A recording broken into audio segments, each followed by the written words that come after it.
Hey YouTube, what's going on? So, I was sitting tonight, and this is one of my how my day is going videos. I was sitting here thinking when watching some videos on the Trump, uh, presidency thus far, and I had a thought go through my head because my sister is doing her first year of teaching, and I was wondering how would teachers who don't align with Trump's views or the policies of Trump who teach the current problems with the United States, the current events of the United States, how they feel on the problems of Trump. How, for example, if they have to teach on his successes in office, how, if they don't approve of Trump, they are at teaching those current events. We all know how colleges go about it, but high schools have to teach current events, is what my sister told me. She said elementary schools don't necessarily teach that. You don't really learn current events in middle school, but you start learning it in high school, and really about the time you start learning it, she said, is 12th grade. So my question is, for any teachers who are viewers of my channel, I'd like you to leave in the comments what it's like if you don't align with your views of Trump, teaching the positives about Trump. How do you feel about having to teach those positive views about Trump?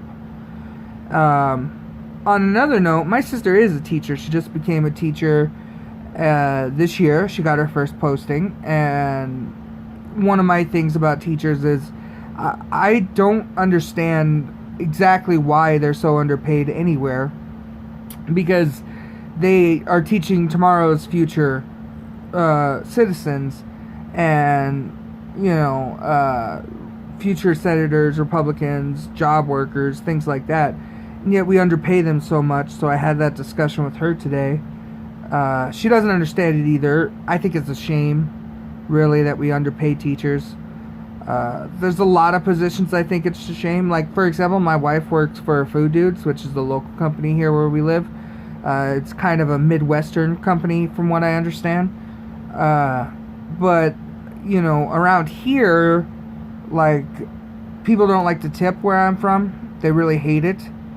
And if they do tip, usually it's nothing. Like, they tip very little. For example, I work for DoorDash in where we are, which is Rapid City, if anybody's watched my previous views. And nobody really likes to tip DoorDash at all in Rapid City. We get tips nothing whatsoever. Hardly. If we're lucky, somebody will tip extra money, but most of the time it's very small amounts, $2, $3, something like that. Which is a shame, because we sometimes go pretty far out. And me personally, I don't order DoorDash, Food Dudes. When we had Bite Squad, I don't order Bite Squad. Bite Squad gave us $100 free, and I tipped like $10 when we used our $100 free. We used it twice because things are expensive here.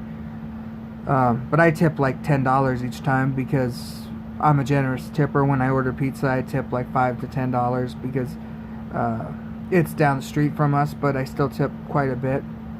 But so that was a thought I had too, why people who are so lazy and order Food Dudes don't, or DoorDash or Bite Squad, they don't feel they need to tip much.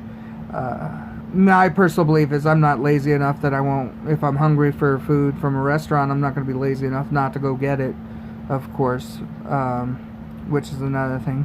On another topic, we found out that we have our medical marijuana and our recreational marijuana is going to be on the ballot next November. So we're hoping that passes, because that'll help a lot of people with medical. There was a gentleman who was in a wheelchair for quite some time. He was homeless around here, which I do have a problem with people who are homeless. Not them causing a problem. I just think the lack of services for them are a problem, and the lack of help for them is a problem. Anywhere in the United States. I don't think it's just here. Here especially, I think it's a problem because we have some pretty harsh winters, and I especially feel bad for those people that do have to sleep on the streets sometimes during the winter because it's really bad, weather-wise. But this gentleman who was in the wheelchair, like I was saying, he used marijuana for his medical problems that he had been suffering for many years. And the good news is the cops, if they ever caught him with it, they pretty much left him alone with it. But, of course, he couldn't get it legally. He obtained it illegally. But in the beginning, they weren't leaving him alone. He had suffered some time in jail and some criminal charges with it. But he passed away. We have a statue that the city put up of him downtown at the... I don't remember what the park's called, but it's near our Civic Center. So if you're ever visiting, go check that out. There's a playground for kids there, and his statue's near that playground. And he was a member of the community, and they put that up. It's got a statue of him with in his wheelchair and things like that. I think it's still there, actually. I'm not sure. But that's one thing that I find a problem. The 21 and older law that recently passed, I'm 31. I'm going to be 32 in May, so I'm not... My feelings on that 21 and older for tobacco, it's really iffy. You know, I'm like, I don't care, but I'm like, well, I kind of care that the 18-year-olds who were 18 before it passed aren't able to do it anymore because they were old enough and then the law changed. So I think if the law was going to change, they should be like, well, if you were already 18 when it changed, you should be allowed to. But if you weren't, then you have to be 21, I think is what it should state. I think that'd make more sense. It's like, you know, we changed it, but you were already old enough, so I think they should give some leeway with if your birthday was old enough when the law changed, then you should still be able to do it. But I don't make the laws around here or anywhere in the nation. The problem I also have is the argument of the military. People being like they're old, they can go and die for our country, but they can't get drinks and stuff, and they can't smoke cigarettes, and they can't do other things. I used to be on the side of that argument. You know, they can die for our country, but they can't get drunk, and they can't smoke now. But I'm not anymore. And the reason for that is I tried to join the military, and this is what kind of changed my mind is when signing up for the military, it is a volunteer basis, but I have one kidney, and therefore I was unable to join the military because of it, and my mental disability does block me from joining the military unless I can prove I'm off my meds for a year because of bipolar. And so that really changed my mind a little bit, because it's like, well, I can volunteer, but there are criteria you have to meet.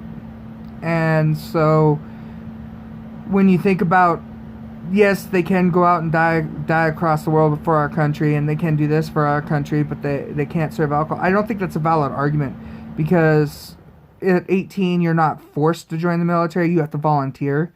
It's like getting a job. It's like, you know, to be 18, you have, like, to become a cop, you have to be 18. But as an 18-year-old cop, you arrest people for drinking and driving under the influence, but you yourself can't drink. Well, you got a job to enforce that law. Whereas you go and you volunteer for the military, you're getting hired to do a job that you're volunteering to fill out the application and volunteering to take the test, and you're volunteering to do all this. So, in all fairness, you're volunteering. So, you're choosing to go do a dangerous job that you may not be eligible. You may not live long enough, unfortunately, to drink and smoke and everything else, but you are volunteering for that job. So, it's not a fair argument to say, well, they can die for our country, but they can't drink, they can't smoke. Well, they volunteered, they signed up. So that kind of what changed my view on it.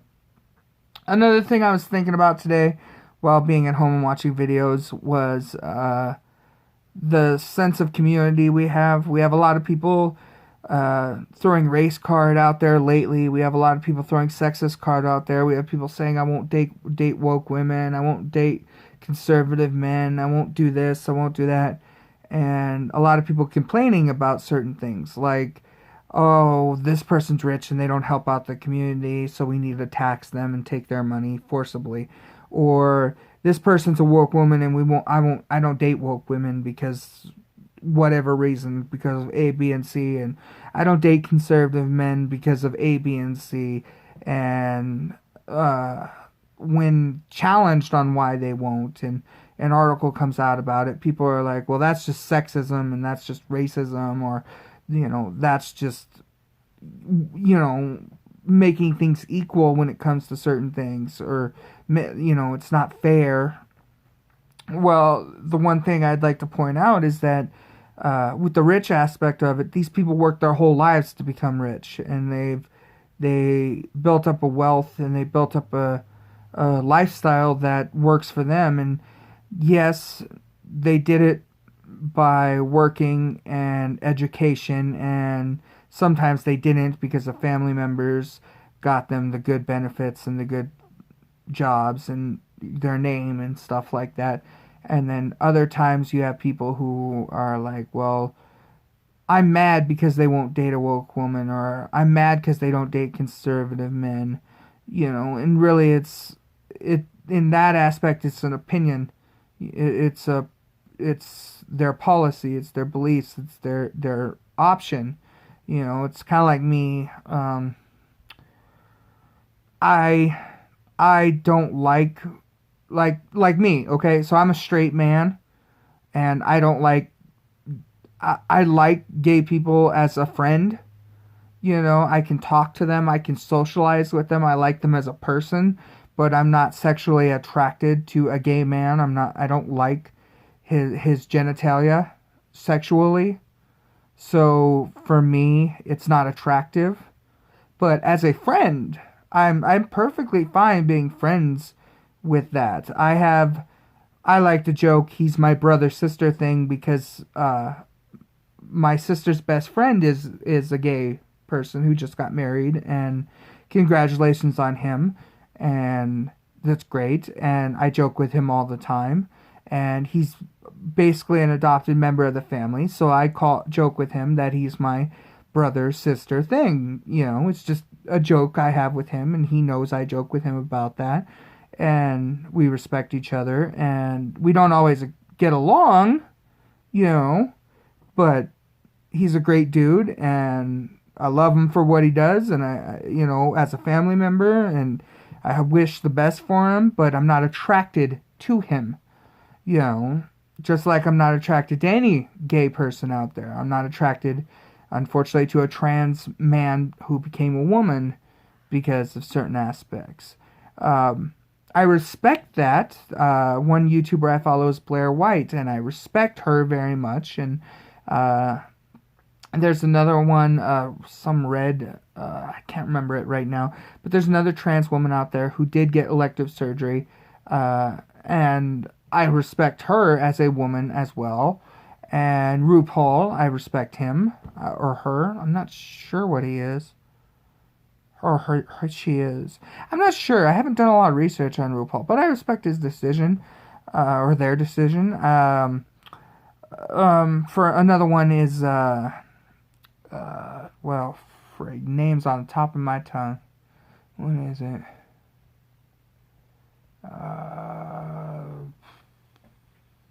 Caitlyn Jenner. That's it.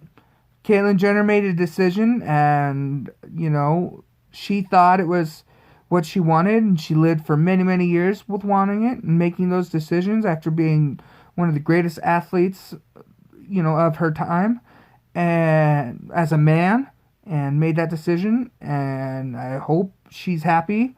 I hope the best for her, but she earned that status. She earned as a man, and she went on to become a woman, and she earned that status, and she's killing it out in the world, and more power to her. And so, but I'm not attracted to her.